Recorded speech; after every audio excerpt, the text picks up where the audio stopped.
avec Licia Foudala. Hier, c'était l'entrée en lice très attendue de l'Algérie, tenante du titre dans cette Coupe d'Afrique des Nations.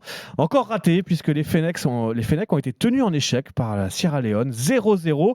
On s'est ennuyé sur le terrain, mais pas en dehors, Licia. Grâce à un homme, Jamel Belmadi, le sélectionneur, 1m74 de nerfs dans sa zone technique, jusqu'à presque se taper la tête contre la pelouse à la fin de la rencontre.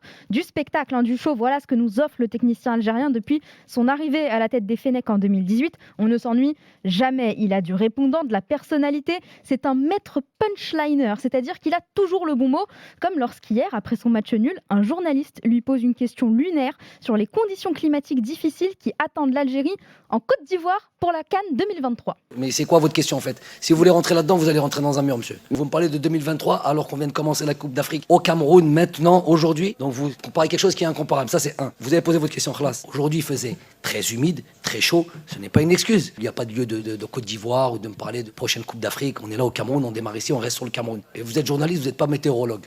Un peu tendu, hein. Khalas, Licia. Non, il est très calme. Oui. On a hâte de l'entendre énervé. Il a l'image d'un entraîneur sévère, non ? Non, en fait, il est juste, il est exigeant. C'est lui qui aurait notamment demandé aux joueurs convoqués l'été dernier de ne pas arriver en rassemblement avec des coupes de cheveux farfelues ou des teintures. Résultat, la star Riyad Mahrez, blond à mèche à Manchester City, était repassé par un style plus sobre, comme ses autres compatriotes, parce que Belmadi sait que si ces hommes sont irréprochables en dehors du terrain, les détracteurs locaux habituels n'auront rien à se mettre sous la dent pour critiquer le groupe, pas matière à mettre à mal l'équilibre de la sélection. Ça lui permet aussi de prendre le dessus sur la presse et de pouvoir défendre ses idées. Parce qu'il est de ceux qui contribuent à donner de la légitimité au football africain, n'hésitant pas à mettre la pression sur sa propre fédération.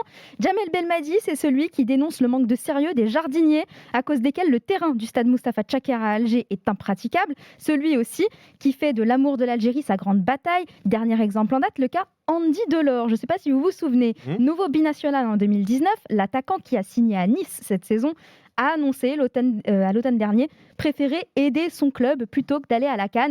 Il a ainsi mis, je cite, sa carrière internationale entre parenthèses pendant 1 an.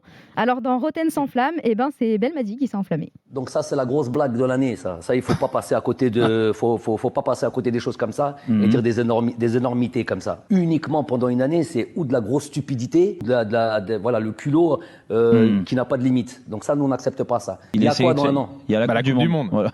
Donc nous on va jouer sur 40 degrés au Niger avec des conditions exécrables, et quand tout est fait, quand tout est réglé, le monsieur revient comme une petite mariée comme ça là, et vient et c'est bon, je suis dispo maintenant.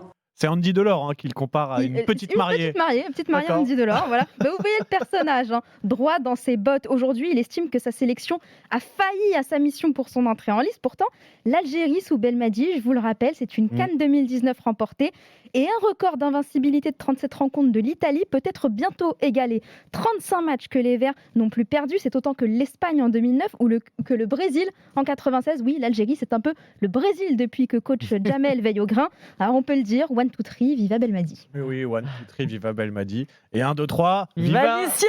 Mais oui, viva Licia Foudala pour sa Story Sport tous les matins à 5h38 sur RMC.